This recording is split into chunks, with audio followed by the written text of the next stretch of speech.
कौवे और एक जहरीले सांप की यह कहानी आपके दिमाग को तेज कर देगी दोस्तों। तो शुरू करते हैं कहानी।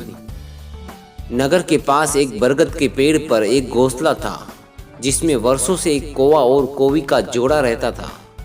दोनों वहां सुखमय जीवन व्यतीत कर रहे थे। दिन भर भोजन की तलाश में वे बाहर रहते और शाम ढलने पर वे घोंसले में लौटकर आ जाते। एक दिन एक काला सांप भटकते हुए उस बरगद के पेड़ के पास आया और पेड़ के तने में एक बड़ा सा खोल देखकर वहीं निवास करने लगा। कौवा कौवी इस बात से अनजान थे। उनकी दिनचर्या यूं चलती रहती थी।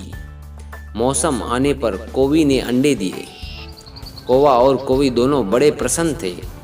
वह अपने नन्हे मुन्ने बच्चों के अंडों से निकलने की प्रतीक्षा कर रहे थे। लेकिन एक दिन जब वे दोनों भोजन की तलाश में निकले तो अवसर पाकर पेड़ की खोल में रहने वाले जहरीले सांप ने ऊपर जाकर उनके अंडों को खा लिया और चुपचाप वापस अपनी खोल में आकर सो गया। कौवा कौवी ने लौटने पर जब अंडों को घोंसलों में नहीं पाया तो बहुत दुखी हो गए। उसके बाद से जब भी कौवी अंडे देती तो सांप उन्हें खाकर अपनी भूख मिटा लेता और कौवा कौवी दोनों रोते रह जाते। मौसम आने पर कौवी ने फिर अंडे दिए, लेकिन इस बार वे सतर्क थे।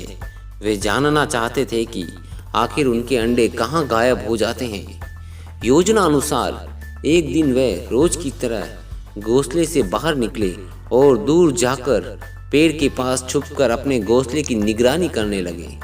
कौवा कौवी को बाहर गया देख काला सांप पेड़ की खोल से निकला और घोंसले में जाकर अंडों को खा गया। आंखों के सामने अपने बच्चों को मरते देख कौवा कौवी तड़प कर रह गए। वे सांप का सामना नहीं कर सकते थे क्योंकि वे उनकी तुलना में बहुत कमजोर थे। इसलिए उन्होंने अपने वर्षों पुराने निवास स्थान को छोड़कर अन्य जगह पर जाने का निर्णय कर लिया। जाने से पूर्व वे अपने मित्र गीदड़ से अंतिम बार मिलने पहुंचे। गीदड़ को पूरा वृतांत सुनाकर जब वे विदा लेने लगे तो गीदड़ बोला, मित्रों, इस तरह भयभीत होकर अपना पुराना निवास स्थान छोड़ना उचित नहीं है। समस्या सामने है तो उसका कोई न कोई हल भी अवश्य होगा। कौवा बोला, मित्र, हम कर भी क्या सकते हैं। उस दुष्ट सांप की शक्ति के सामने हमारी शक्ति कुछ भी नहीं है। हम उसका मुकाबला नहीं कर सकते। अब कहीं और जाने के अलावा हमारे पास कोई रास्ता नहीं है। हम हर समय अपने बच्चों को मरता हुआ नहीं देख सकते। गीदड़ कुछ सोचते हुए बोला, मित्रों, जहाँ शक्ति काम ना आए वहाँ बुद्धि का प्रयोग करना चाहिए। यह कहकर उसने सांप से छुटकारा पाने की एक योजना कौवा कौवी को बता दी। अगले दिन योजना अनुसार कौवा कौवी नगर में सरोवर में पहुंचे, जहां राज्य की राजकुमारी अपने सखियों के साथ रोज स्नान करने आया करती थी। उस दिन भी राजकुमारी अपने वस्त्र और आभूषण किनारे रख सरोवर में स्नान कर रही थी। पास ही सैनिक उनकी निगरानी कर रहे थे। अवसर पाकर कौवे ने राजकुमारी का हीरो का हार अपनी चोंच में दबाया और कांव कांव करता हुआ राजकुमारी और सैनिकों को दिखाते हुए ले उड़ा।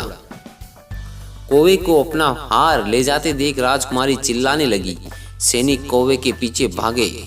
वे कौवे के पीछे बरगद के पेड़ के पास पहुंच गए। कौवा भी यही चाहता था।